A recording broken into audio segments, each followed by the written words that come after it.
আসসালামু আলাইকুম everyone, welcome back to my another new video. আল্লাহ তাআলা কার রিজিক কোথা থেকে কিভাবে লিখে রেখেছে সেটা শুধু আল্লাহ তাআলাই ভালো জানে। কালকে বাবা বাজারে যাওয়ার সময় আম্মুকে বলছিল যে একটা লাউ কিনে নিয়ে আসি, অনেকদিন লাউ চিংড়ি খাওয়া হয় না, কিন্তু আম্মু একদমই ডিরেক্ট না করে দিয়েছিল, কারণ রোজার মধ্যে লাউ কিনলে সেই লাউ একদমই খেয়ে শেষ করা যাবে না। তার জন্য বাবা বাজারে গিয়ে আর লাউ কিনেনি। কিন্তু আজকে সকালবেলা শেরবিলিং এর একটা আঙ্কেল লাউ দিয়ে গিয়েছে। ওনার ছাদ বাগানে লাগানো গাছের লাউ অর্ধেক করে কেটে আমাদেরকে আর আমাদের পাশের বাসায় অর্ধেক দিয়ে গিয়েছে। এখন এই লাউটা যদি আজকে রান্না না করে তাহলে নষ্ট হয়ে যাবে। তার জন্য আমার মা বাধ্যতামূলক এই লাউ চিংড়ি রান্না করার প্রস্তুতি নিচ্ছে। আর এই সুযোগে আমিও ভাবলাম যে তোমাদের সাথে ছোট্ট করে গ্রাম বাংলা স্টাইলের লাউ চিংড়ি রান্নার রেসিপিটা শেয়ার করে দিই। তো চলো কথা না বাড়িয়ে সোজাসুজি চলে যাওয়া যাক রেসিপিতে।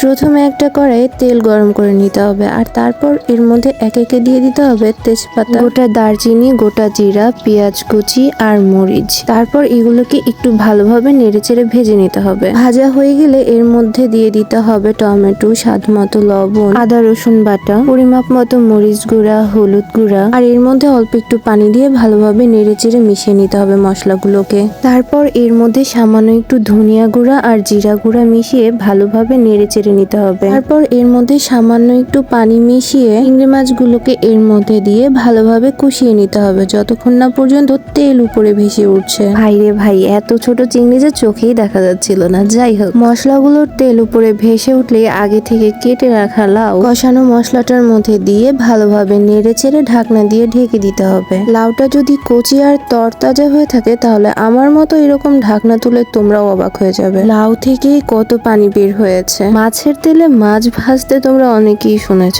আজকে লাউয়ের পানিতেই লাউ রান্না করা হলো আমাদের বাসায়। লাউটা সিদ্ধ হতে খুবই কম সময় লেগেছে। যাই হোক, রান্না একদমই কমপ্লিট হয়ে গেছে। রান্না শেষে আম্মু এখন লাউ তরকারির উপর সামান্য একটু ধনিয়া পাতা আর জিরা গুঁড়া ছিটিয়ে সামান্য নাড়াচাড়া করে চুলা থেকে নামিয়ে নিবে। তরকারি রান্না শেষে তরকারির উপর এই জিরা গুঁড়া ছিটিয়ে তরকারির সাথে মিশিয়ে নেওয়াটা শিখেছে আমার মা আমার নানির কাছ থেকে। রান্না শেষে এভাবে তরকারির উপর জিরা গুঁড়া ছিটিয়ে নিলে নাকি তরকারির টেস্ট বৃদ্ধি পায়। যাই হোক, তোমাদের সাথে কথা বলতে বলতে তরকারি রান্না শেষ। আম্মুর হাতের এই গ্রাম বাংলা স্টাইলের লাউ চিংড়ি রান্নার রেসিপিটা ঠিক তোমাদের কাছে কেমন লেগেছে অবশ্যই কমেন্ট করে জানাও। আজকের মতো ভিডিওটা এখানেই শেষ করছি। দেখা হবে নেক্সট কোনো ভিডিওতে। ততক্ষণ পর্যন্ত সবাই ভালো থেকো, সুস্থ থেকো। ভিডিও ভালো লাগলে একটা লাইক করে দিও। আল্লাহ হাফেজ।